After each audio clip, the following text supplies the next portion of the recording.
All right, guys. Well, here we are. It is Wednesday, and I'm traveling right now. I'm in Arizona with Nick Stahl, the actor. Always interesting traveling with somebody famous, especially when you get like out of LA, because that's when people start like recognizing them. You know, there's like hicks and shit that are like, Terminator 3. And he's like, yeah. And then they start like crying. They get like emotional. It's like the paisa that like has the Zippo going at the Lady Gaga show with like a fucking tear dropping out of their eyelid. There's that, you know. There's always like weird ass shit too. People are like, oh, Terminator 3, man.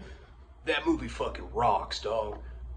My homeboy has a pet gorilla that fucking survives off sucking celebrity cock, man. Do you think the gorilla can suck your dick, man? Please? Nick's like, looks at me, I'm like, and so we run into weirds. I don't know, that was a weird, what the fuck am I talking about? But that was a weird example of the fact that people do really recognize him all the time out here. It's really trippy. I had to get out of LA because I was stressed out for a number of reasons. You know, my mom, we find out tomorrow what's going on with her. You know, she goes down to UCLA to deal with specialists, and nobody knows we know that she like has dementia, but we don't know like exactly why she keeps falling and like splitting her head open, and like why she's so weak. When she falls, she can't get back up. We don't know why this shit is going on. And so we're going to get some answers tomorrow, and this shit's driving me nuts. I'm also waiting to get the answer on my film. Not the documentary, not Wasting Talent, the movie. This is the Mike Virgin film that I wrote with Nick. I don't know. Took us like a year to write. We got producers attached to it, but this is the final stage in that. Like, if we get the call, it's like a life-changing call. You got to realize, like, if we get that call, that's it. It's going right into production. It'll probably be out like 6, 7, 8 months from now. It's like we're dealing with like a major studio that wants to do it. They want to make it like a big fit, like a $10 million film, you know, which isn't considered big by, you know, today's standards, but still, it would be really fucking insane to see that like as an actual movie with like money behind it and like real actors, like somebody playing Mike Virgin, like somebody playing me smoking crack. Like, come on, suck on the pipe a little bit more, you know, sensually. That's what Leone would do. Terminator 3? Yeah. All right, anyway. So, needless to say, like, you know, it took like 7.5 hours to get here yesterday. We got here, I passed the fuck out. Today, I went golfing. Yeah, I went golfing with a bunch of like rich doctor people. No, that's not true. There's like one rich doctor guy, but he had his kids with him, and this was one of Nick's friends. He was super cool. He's from Tucson. That's like one of the reasons we chose this specific place, because he wanted to see his friend. And they had like wanted to go do all this like Tucson shit. They're like, man, I bought binoculars. I don't know, bro. I was thinking we could like binocle shit tonight. I'm like, you know what? You do that. I'm going to stay in the hotel, or I'll go back to the hotel, and I'm going to do a video for my Patreon peeps. So, you know, I could have been exploring Tucson right now, but I chose to come back and do what I'm supposed to do work, which is okay. But this is like the first chance that I've been able to get it. I don't know if you guys saw, but a new sizzle for the documentary came out last night. It was for the $20 tier, but you're going to start seeing cuts from the new director on all tiers. But there's a 5-minute sizzle up on the $20 tier. I haven't heard feedback from it, but I love it. Like, you can tell that it's like legitimately, like, now we're at the point where this motherfucker's going to get done, and they're working really hard to make sure that it gets done the best that it possibly can.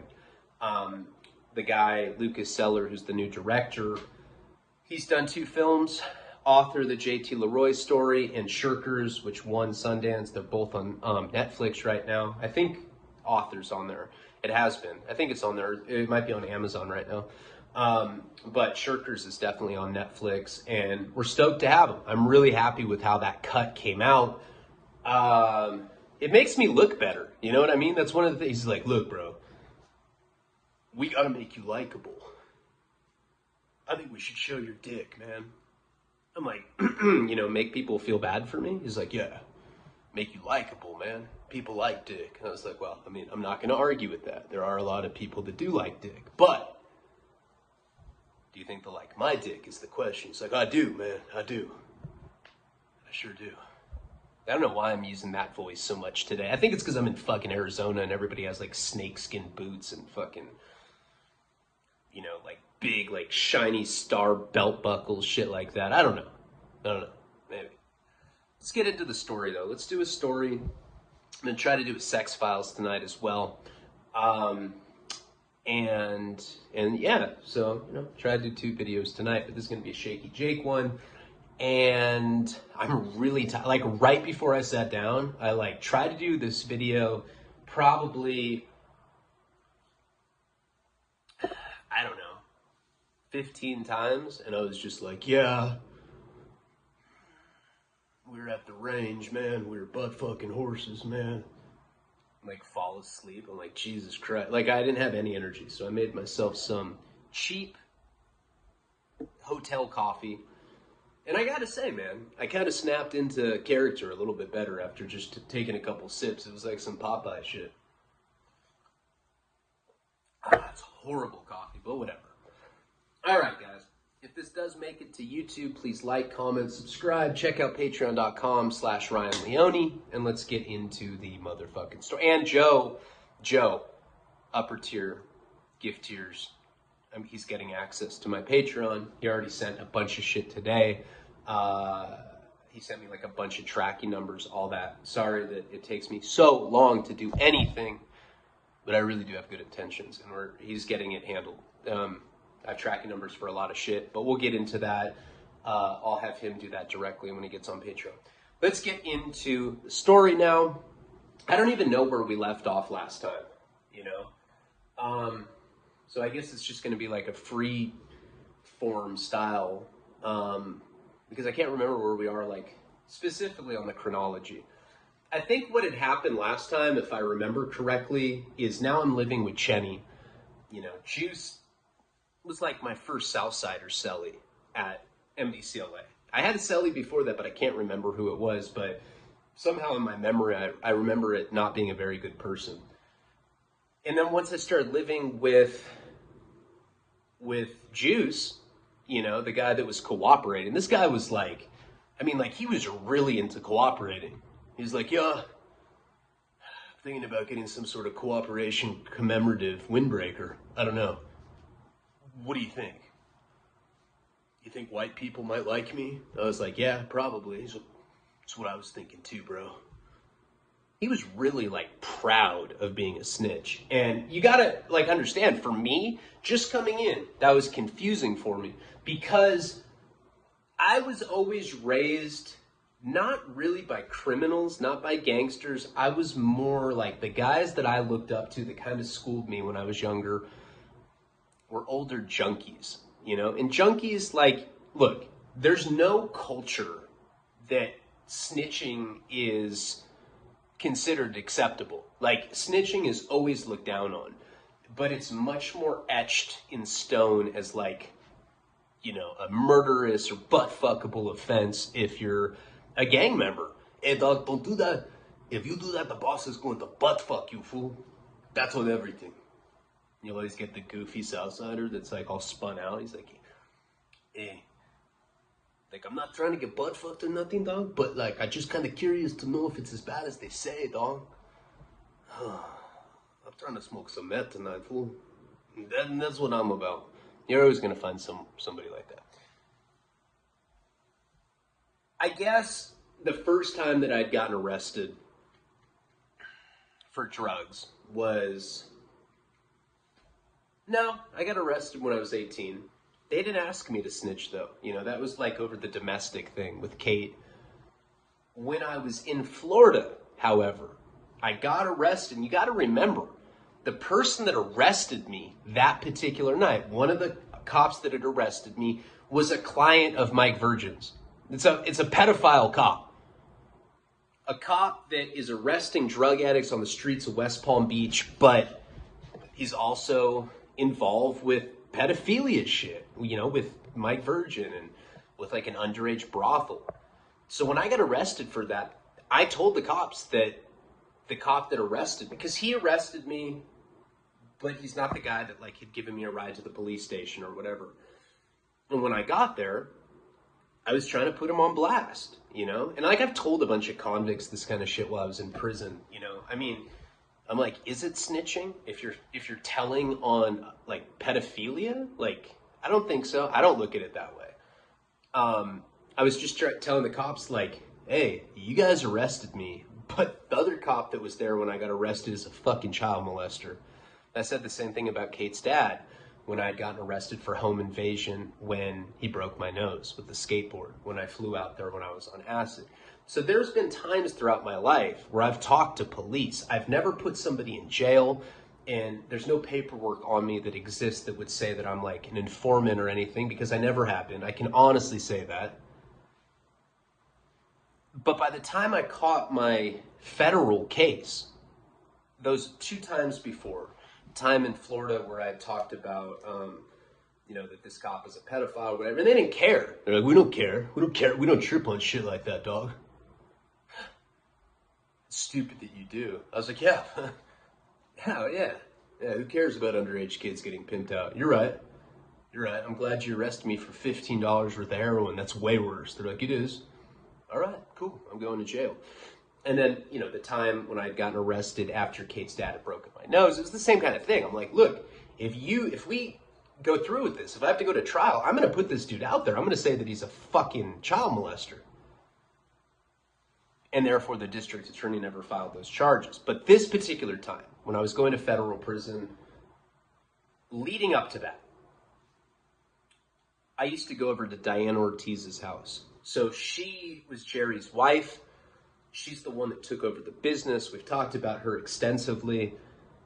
She had a transgendered son that collected Disney socks.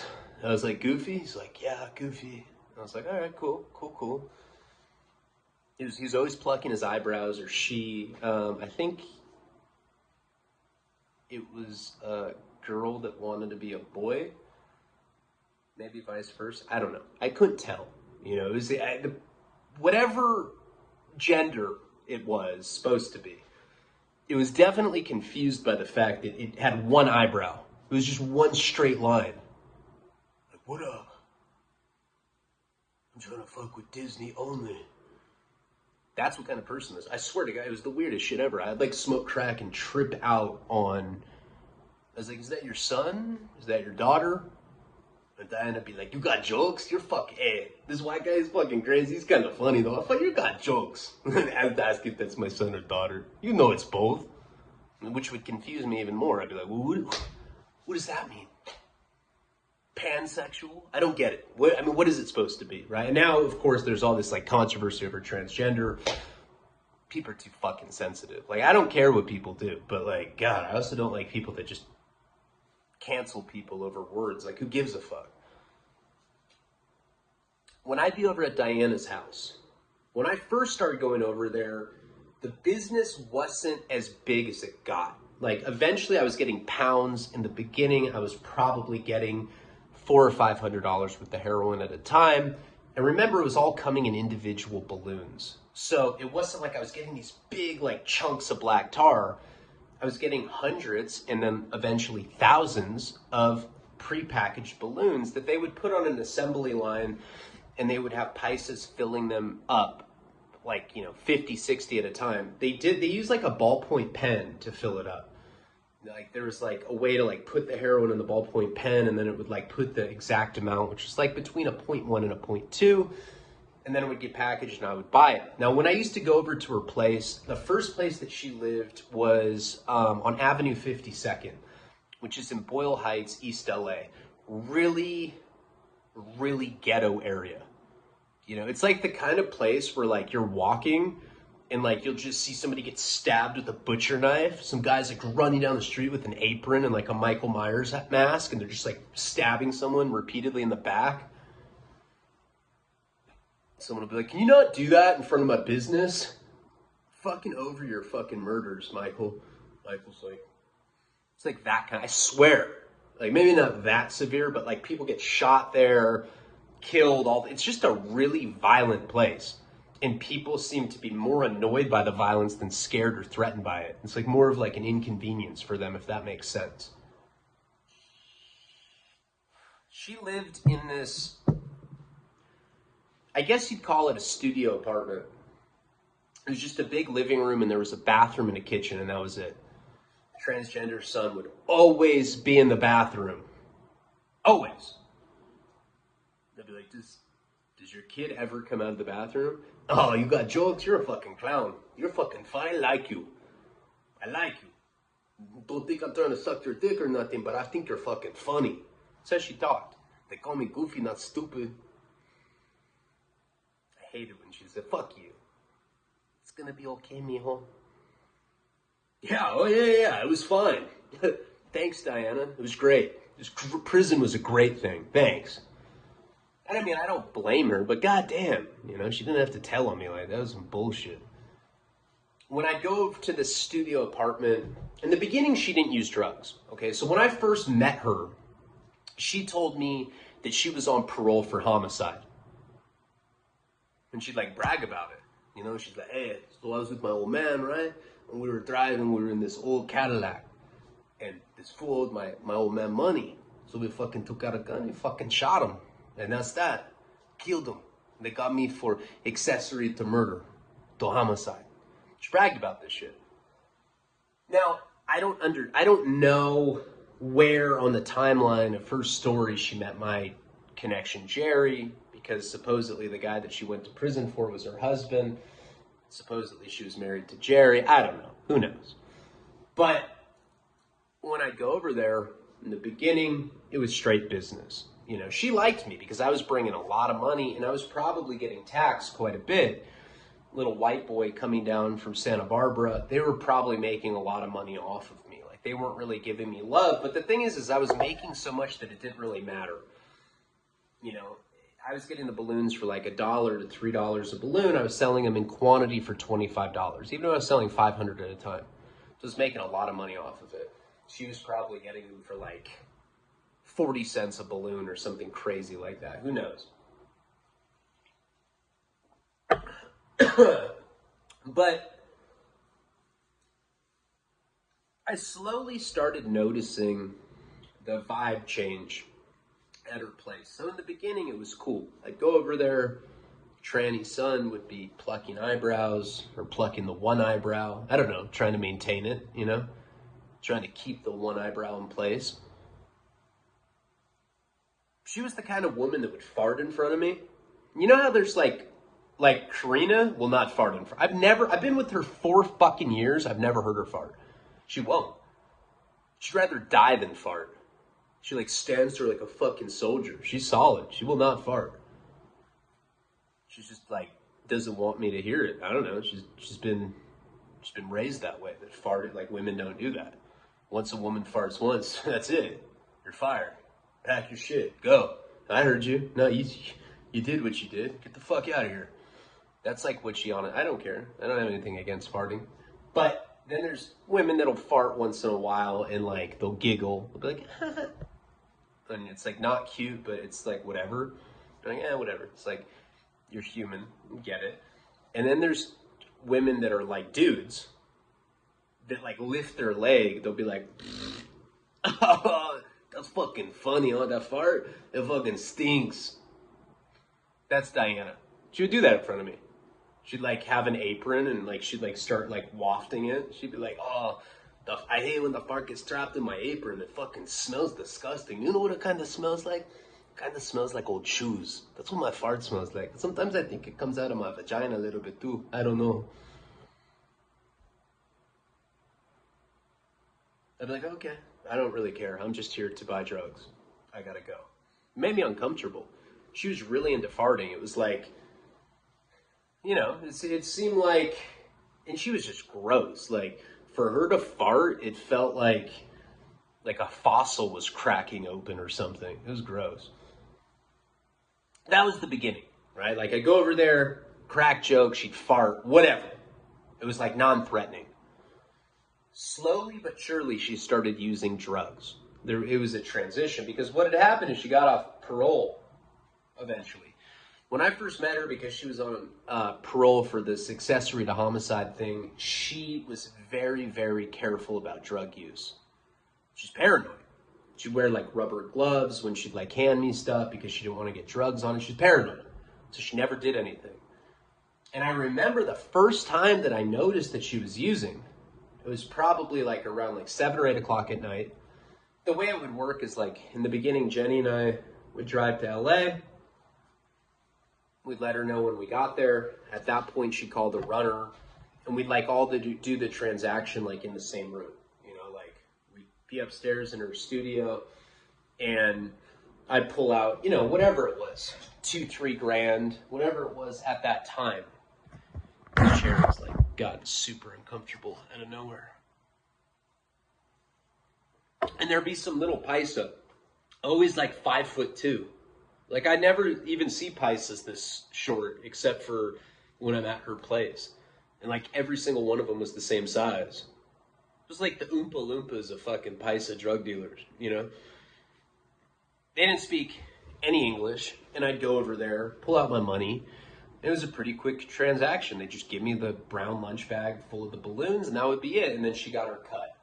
And it works like that for a long time. Now, I remember one night we'd go over there at like 7 or 8 o'clock at night. She's crawling on the floor, and she's looking around, and she's like,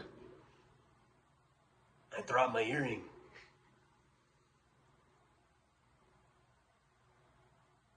And I think my son took it so that he could put it in the middle of his eyebrow. Now, right away, I knew that she was on crack. And I was like, crack? She's like, shh, mijo. If the landlord finds out that I fucking do drugs, if the landlord finds out I do drugs, do you know what'll happen? I'm like, you'll get evicted? Shh. Yes, I get evicted. Shh. Help me look for my earring. So I swear, this is the first time I ever like knew that she was doing drugs. So I had to get on the floor and look for her earring with her. She's like farting, but like she's not even cracking jokes anymore. She's just like, oh, and groaning like a man. I'm like, Jesus. Finally, she finds the earring. She's like, I knew my son didn't do it. That's what you should have told me. You're fucking stupid, dog. You're fucking stupid for trying to tell me that he could have taken my earring when I knew that he didn't. Get your fucking shit and get out of here. You're not even my real friend. You just buy drugs off of me. Drugas. And like, I really didn't hide my disdain for her because I didn't like her that much. I didn't like her as much as I like Jerry. Like, she was like, I always looked at her as kind of like whack, you know what I mean? So I didn't really hide. I'd be like, no, Diana. I'm your real friend. She's like, you fucking swear to God? If you're my real friend, give me $40 right now. Come on, Perro. I need that shit. Like, take $40 out of my wallet. I'm like, here you go. Nah, you're all right. She started acting weird like that, right? So, slowly but surely, I start going over there, and in the beginning it was just these Oompa Loompa looking paisa guys. They'd be wearing like Wrangler jeans and like, you know, flannel button-ups and shit. And the more I went over there, the more I started seeing really sketchy, almost like cartel members. You know, they'd have like these really fancy cowboy button-up dress shirts on with like embroidered roses, and it just screamed narco cartel guy. One gold tooth, you know, always smiling. And they'd always have a gun out. You know, and I hadn't been around guns that much. I'd had guns pointed at me at that point. I think I owned guns. But it always made me uncomfortable when I'd go over there and she would have these like cartel-like guys over there with guns out. And they wouldn't say anything. That was the worst part. I'd be like, hey man, I'm Ryan. Just kind of nod, you know, with like this very mischievous acknowledgement that like he hears me. but he's not going to talk to me. So her personal she was always an ugly bitch, you know? And look, I'm not a, whatever. She was an ugly bitch. I don't need to explain why I'm saying it. She was. Inside and out. I mean, this woman gave me 5 years in prison. But aside from that, she was really gross, you know? And she started looking way, way, way worse. So she was very heavy set, right? And as soon as she started smoking crack all the time, she lost weight, but the skin stayed there, if you know what I'm saying. It just looked like her face started taking on this really droopy look. You know, there'd like be all this like loose skin dangling off her fucking face. But the weight, it was like a balloon that got deflated. And she started being really scary looking. There were times where I didn't even know if she was a person anymore. I didn't know what the fuck she was. She looked so odd because she was like so obese, and then she lost so much weight that it was just this weird compromise of like loose skin or whatever. Now, around that time period where she started to not look human anymore, she moved to a new house, and it was the house that she would be at when eventually I got busted. That was the time when I'd gone down there, and she had told me that I had to hide in the back of the car because she told the runner that I had been killed in a drug deal gone bad, and it sounded sketchy, and boom, I ended up catching my Fed case that way. But around the time that she started looking like shit and moving to this new house, it wasn't cartel members that would be over there with guns. Now it was like straight up essays. I felt like I was in an Ice Cube video, but like essay edition, if you know what I mean. Looked like gang members that were like straight out of the 90s, you know? What's up, dog? Fucking brochas and suspenders. Hey, dude, I went to the fucking supply store, dog. I got my suspenders, you know what I'm talking about? I look fucking fly, fool, huh? And I got intimidated as fuck by these guys. It was like the first time that I've been around like LA Southsiders that were like grown up. Like, hey, fool, were you just looking at my fucking hyena? Because my hyena said that you were looking at her, fool. I'm like, your hyena's like 400 pounds. Hey, dog. All right. I was just checking, fool. I'm just fucking with you. And it'd be people like that, right? So around this period, there's Southsiders hanging out all the time. They had guns. And by that point, I was bringing her a lot of money. You know, I'd bring her like $10,000 at a time, $8,000, shit like that. The Southsiders that would be over there, for some reason, every time I started going over there, they started talking about snitching. And Diana would be like I just get there. They'd be talking about something else. They'd be talking about a Dodgers game. I get there and they'd be like, hey, maybe we should start talking about snitching again and how if anybody was to ever do that to us, we'd fucking kill them. Isn't that right, Diana? Oh, that's right. We fucking kill people, especially if they're white boys from Santa Barbara with no gang up behind them.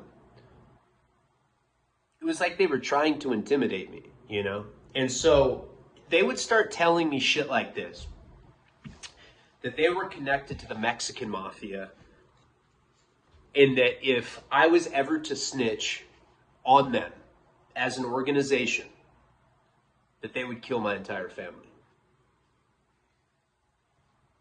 They told me this like every time I saw them. Hey, what was the thing I said? You'll kill my whole family. Hey, right here, white boy, you're okay, dog. That's exactly right. We'll kill your whole fucking family. We don't give a fuck, fool. Fuck you. Fucking suck my dick, dog. I'm out of here. That kind of stuff. So it became this reoccurring thing, and I think because they saw me and it was the way that I carried myself, I looked like a fucking rat. Kind of buck teeth, kind of radish features, greasy, acne. Acne's a dead giveaway for informants because acne people don't have friends. What? But that's what they thought. So they would constantly like make sure that I was aware that if I ever opened my mouth for anything, I was going to get murdered. Not only was I going to get murdered, but my entire family was. So when I get to prison, I don't know if I've ever really gone into this. I think so, maybe.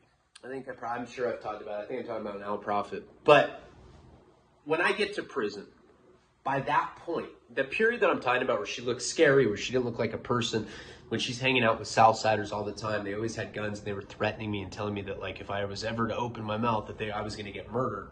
That time period was probably about a year before I went to prison. So this stuff had been in my ear for a long time. So as soon as I got cracked, one of the first things I thought about was that. Because people had told me like at MDCLA.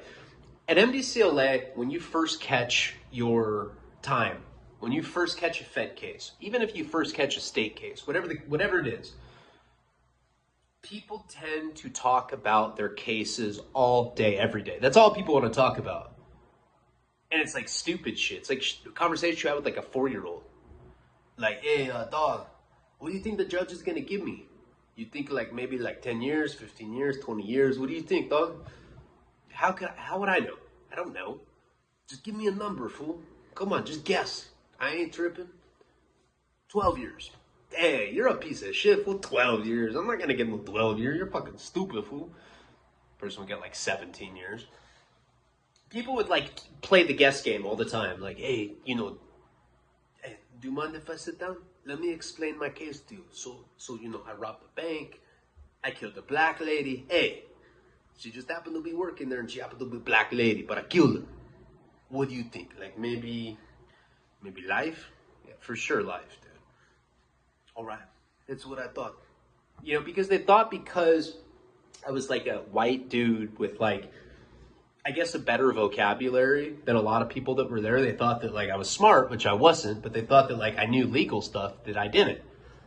So I started reading Busted by the Feds a lot, and you would hear stories about, by this point, I knew that I was involved, that I was on a cartel case. People were talking about it. They're like, oh, like, damn, you're on the Mendoza clan? They're like, that's an actual cartel case. I was like, cartel case? And like I think back to like Diana and like her transgender son like plucking his eyebrows in front of the bathroom. I'm like, that's not a cartel. Cartel, you think of like the jungle. You think about like big kilogram bricks of cocaine with like stamps of scorpions on them and shit. You don't think about what I was doing. I was just buying a half pound, 2 pounds. But people were telling me I was connected to a cartel case and that this particular cartel case was connected to the Mexican mafia. So some of the things that they would tell me correlated with the things that the Southsiders had told me before I caught my case. So I started listening to them, because I had remembered that I'd always been threatened about if I'd ever opened my mouth that I was going to get killed. I started talking to people at MDCLA about it. And what they said is that a lot of times when an organization or outfit like that gets scared, like they all thought I was going to snitch, for sure. They'll kill your family anyway. Like, why not? Like, fuck it. Let's just kill him and hope he doesn't say anything then. So I started getting legitimately scared that my family was going to get killed, even though I didn't snitch, just because of it, just because I was entangled in this mess. And I remember going to court one morning after, the first time I went to court after I'd gotten out of the hospital is when I shit my pants and when I was puking and when all of that stuff had happened. The second time I went to court was for a bail hearing again. And I remember, they wake you up at 4 a.m, just like I talked about last time. And they ended up bringing me to,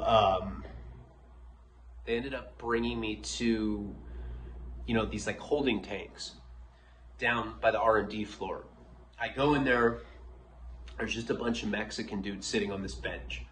That's a lot of times what they do. It's like musical chairs type thing. Like they'll put you in one drunk tank, then they'll rotate you to another, and you're just like going from drunk tank to drunk tank, and then you finally get on a bus, then you're drunk tank after drunk tank at the court, and then they drive you back. It's very repetitive, it's very boring, and when you're kicking methadone already, it's hell on earth. It sucks.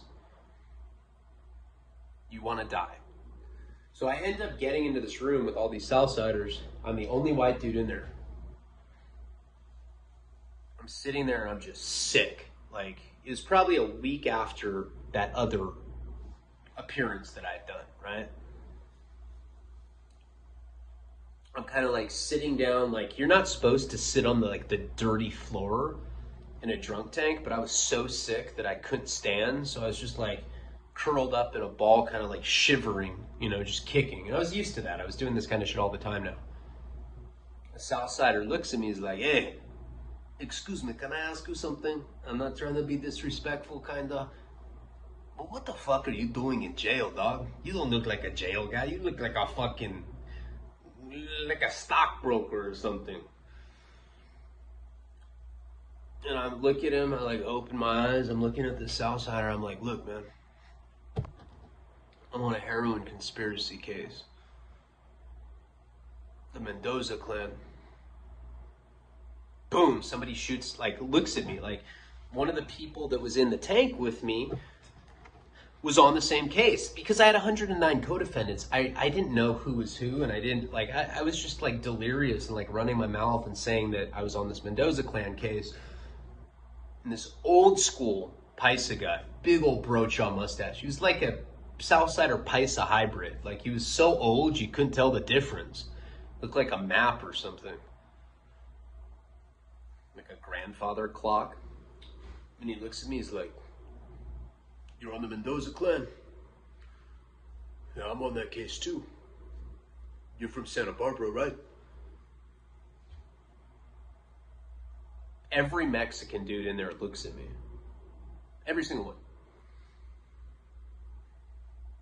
I don't know if I should answer that, you know what I mean? But like, if I don't answer it, then that might make me look even worse. I'm like, yeah, I'm from Santa Barbara.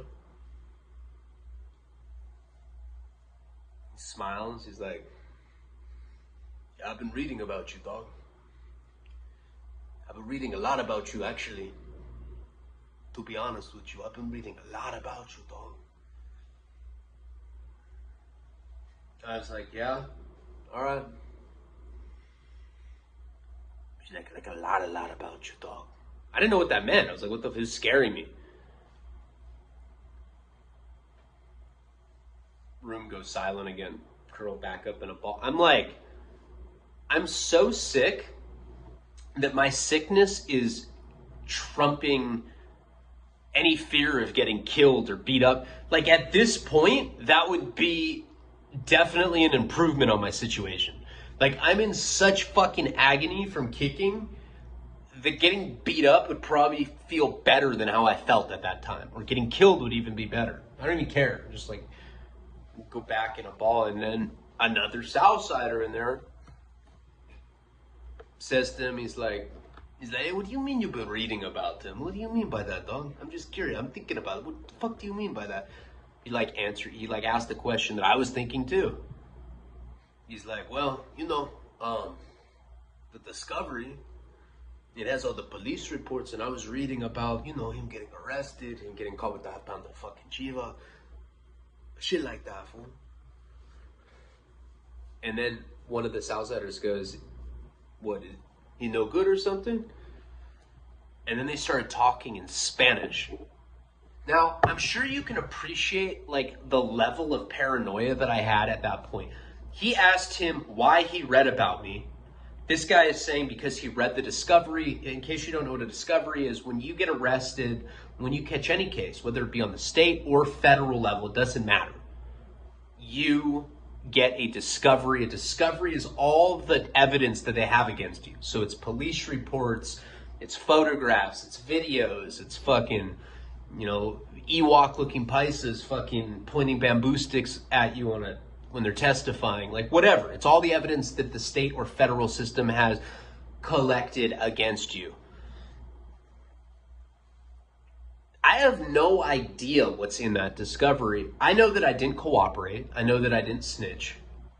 But he asked him the question, like, well, hey, is he no good? Because being no good means that you're a rat or you're a sex offender, you're no good. you're a check-in, you left somewhere owing money, whatever the case. So they're talking in Spanish. Well, this Spanish conversation between them two turns into like an entire room discussion in Spanish. They're like yelling. They're like yelling at each other in Spanish over me. I hear like gabacho like a couple times, which I know is white boy, so I know they're talking about me still. I'm kind of like I peek up at them and they're still talking. They're all looking at me too. I'm like, God damn, man, like. And I remember just like curling back up in a ball and like trying not to think about it. Cop comes maybe like an hour later. All right, you guys ready? Get on that bus. Come on, we're doing roll call. Cop gets up, asks us, says last name, and then you have to, as soon as they say your last name, like they'll be like, Leone. And I'll have to go 555-14112, sir. But I was kicking methadone, so it's like 555-14112.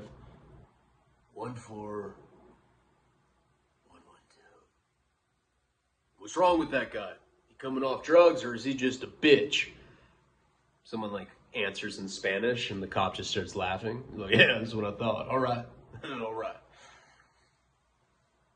So we end up leaving, and as we're leaving, I look at the guy that said that he was on my case, and he just looks at me like, I'll fucking see you then. All right. We end up going to court, and I go back to court that day. Nothing too memorable happened except for that, but that was super scary. I didn't know what was going to happen, and I also didn't know what that discovery said because I hadn't seen it yet.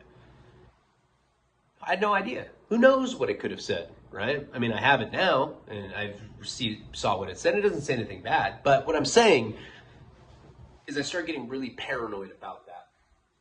I end up going to court, and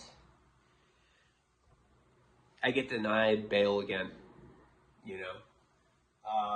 I don't even remember why we tried, but we had tried a third time. I get denied. I have to go back to my unit. So by this point, I don't know how long it's been since I had gotten that bomb from Jeff. Jeff telling me that he saw Jenny fucking somebody in a hotel room. I don't know how long it's been since he said that. But I know that I can't use my phone until that point, right? I just remembered where we were. We're with the guy the Southsider that had jumped me for my Discman. I just remember that's when we finished the last video. I keep doing that. I don't know why. That's like how distracted I am. Like I'll forget where we are on the chronology line. So I'll get back into that because that's a really good story, and like that would take an entire video. But whatever the case, a bunch of time had gone by, right? I think it had been like just at the month mark where I could use the phone again. I had gotten denied bail for the last time, and that last time that I got denied bail, that's like when my attorney kind of gave up hope about it. Before that, he's like, yeah, don't worry about it, buddy. We'll get bail for sure. Now he was getting less and less hopeful because reality started seeping in, and he knew that I wasn't going to get bail. Like the judge just wasn't willing to do it. So I'm kicking in my cell, living with Chenny now at this point, and my attorney comes up and visits me, separate to the bail thing. And remember, when I had first retained him, he had told me that snitching was against his religion. I did not ever consider snitching on this case. I can say that legitimately. I never considered snitching, partly because I was scared, because when I got arrested and I started being around other Southsiders, and they kind of like backed up some of the stuff that these other guys were saying, the Mexican mafia, the fact that they'll kill my family, I started being, shit, just hit the desk. I started being like really scared that was a possibility. Also, my drug dealer told on me. So the only people that I could potentially tell on were Sass, which is what that guy's girlfriend wanted to do. And then there was also like people that were selling drugs below me. So it was like people that I was basically friends with. The feds probably at that point wouldn't have even been interested in that. So I was basically scared that, I was scared that if I was ever to be a snitch, that my family would get killed.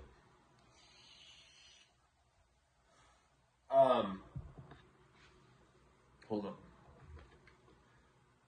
Like a sore throat.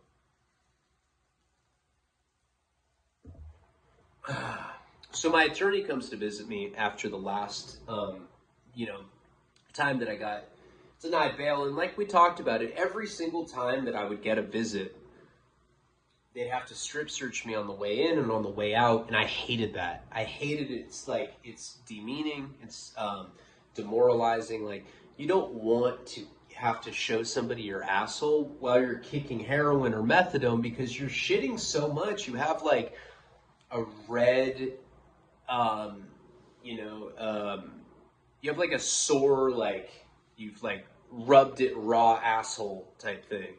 And somebody's like great, like judging you on that. Like somebody's actually, how often in your life have you showed someone your butthole? Seriously, not very often. It's not something I've really dabbled in before prison. I mean, now I don't care. Like, I do not give a fuck. I will show anybody my butthole. It doesn't matter. I don't care. I don't give a fuck.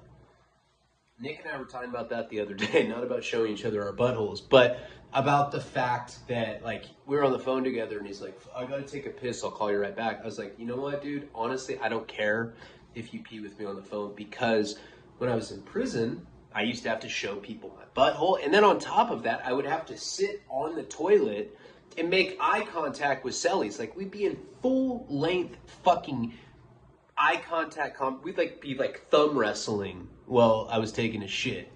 So like, that kind of stuff has like kind of lost its like ickiness or whatever. Like, who cares? I don't care about being on the phone with someone if they're taking a shit. It doesn't matter to me. I've been in a cell with a cellie that does that.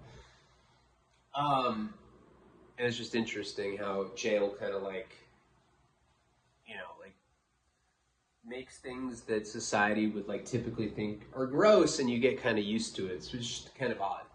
But anyway, my attorney comes to visit me and he gives me a name. He puts a name on a piece of paper and there's two people that he wants me to tell on, right? The first person is Sass. And he says that the DEA knows about Sass. Obviously, they knew about him because the girl that I had gotten a rescue with told on him. I already knew that. But the second name that they wanted was one of my childhood best friends who had gone on to become one of the biggest weed dealers that I've ever known, right? He just got busted maybe 3 years ago. And he got caught with like 70 tons of wax. He's going to federal prison for a long time, for like 10 years or something. I mean, 70 tons of wax. But I grew up playing Little League with this guy. And this is somebody that's just totally unrelated to my federal case. Had nothing to do with Sass, had nothing to do with Molly. In fact, I didn't even associate with this guy anymore as an adult. The reason the feds knew that I knew this person was because years before this, like when I was probably like 18 years old, 19 years old, I was at a keg party and I got in a fist fight outside the keg party. And the reason I got in a fist fight is because I was hitting on somebody's girlfriend at this particular party, right? I was 18 years old. I didn't have a girlfriend at the time. This is like right after Kate had broken up with me. And I was like all strung out on drugs and I ended up going to this party.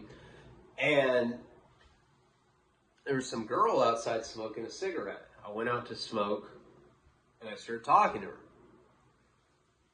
Now I was all drunk and shit, high, whatever. And I started hitting on her, I didn't realize that her boyfriend was inside the party. I didn't even know she had a boyfriend. How the fuck would I know that? So I'm just sitting outside, smoking by myself. Like, I smoked a cigarette with her, she went back inside. I stayed outside and continued to smoke a cigarette. And all of a sudden the sliding glass door opens. Someone's like, "Hey man, I heard you're creeping on my lady, bro." I look up and it's like this like tall, skinny white dude. Never seen him before. I have no idea who he is. This is like a period where like just getting out of high school, and you know, people are still like doing keg parties, but like now there's a lot of like random people. It's like not just people who went to high school, but there's people from the community college, there's people from different, you know, people work at different jobs and bring people. So somebody I'd never seen. I was like, "I didn't know she was your girlfriend." He's like, "So you were creeping on her then?" I was like, "I mean, creeping on her?" I was like, "I was hitting on her. So what? You should be flattered." Whoa! He like made some noise like that, and he slammed the door. That was it, right? In the beginning. I remember I was like, "What the fuck?" I go back into the house. So the guy didn't do anything to me like that, like right away. I go back into the house. And I'm like, what? I remember I was walking through this kitchen. A bunch of people are standing in this kitchen. I was walking to go get another cup of beer out of the keg, which was like in the kitchen. I'm walking through the kitchen and I just get hit in the back of the head. This guy sucker punched me and his friends start jumping me. Like I got jumped by like maybe like 4 or 5 people. This is the thing though. I was at a party, and this happened to me a lot when I was growing up. I was at a party with a bunch of my high school friends. So they jumped in. I didn't really get shots in because I was the target. I got sucker punched. I fell on the ground.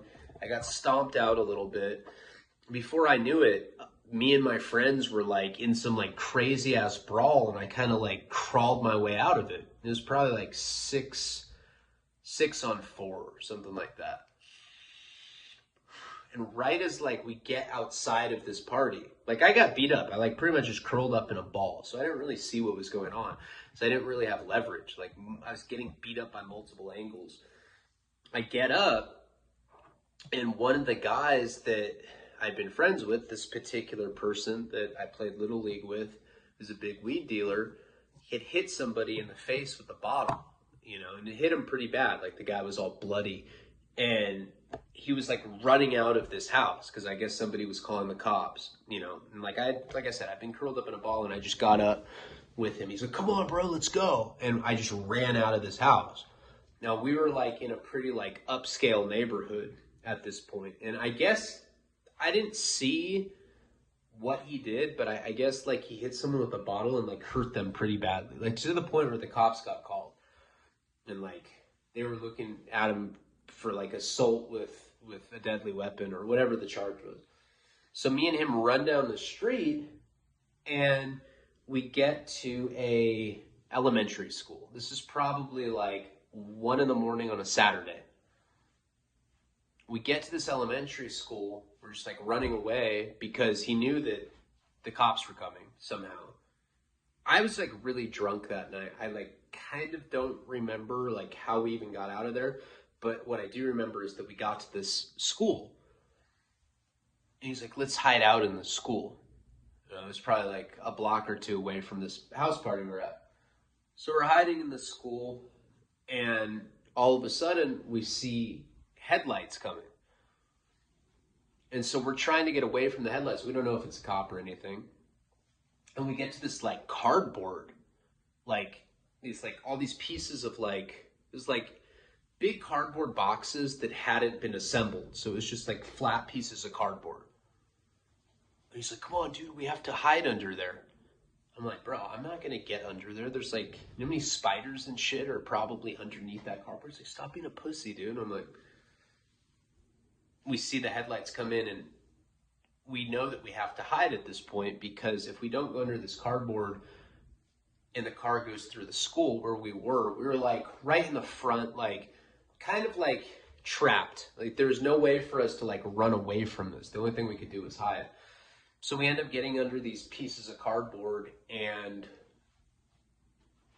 there was like shit crawling on me. Sure enough, there were spiders on me, just like I knew. I was all drunk, and I like start freaking out, and I like try to take the cardboard off of me. And as soon as I do that, there's flashlight on me, fucking cops, you know. And the headlight that we had originally saw were cops, and me and this guy end up both getting arrested. He got arrested for hitting this guy with a bottle. I got arrested just for being with the guy. Like, at first, like, they just arrested both of us because they didn't know, like, what had happened. I just went to jail overnight. I got released in the morning, but this particular guy ended up getting charged with it. It was all because when we got underneath that cardboard, there was, like, spiders crawling on me. I think maybe if I hadn't, like, tried to wiggle my way out, they might not have ever seen us, but, like, I could feel bugs crawling on me, and maybe I was just tripping or whatever, but anyway, we both got arrested because of that, and he ended up getting, like, a pretty serious felony charge for that, for hitting this guy with a bottle. So because of that, and that guy went on to be, like, a major drug dealer, major weed dealer. He like moved out of California for a long time. But because of that, the feds were after this guy now, and they knew that I knew him because of the situation where I had gotten arrested with him. And this is the guy that they want. There's no way I'm going to tell on this guy that I grew up on. But I didn't realize at the time how they had even put us together. And this goes on and on. Like, there's more to what I'm telling you right now. This is just kind of like the preamble for this particular installment of the story.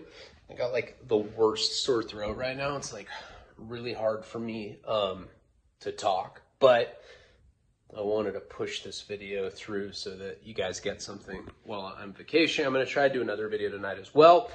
I appreciate you guys. We will continue this storyline in the next installment of Shaky Jake Redux. And I'll see you guys soon. Palabra.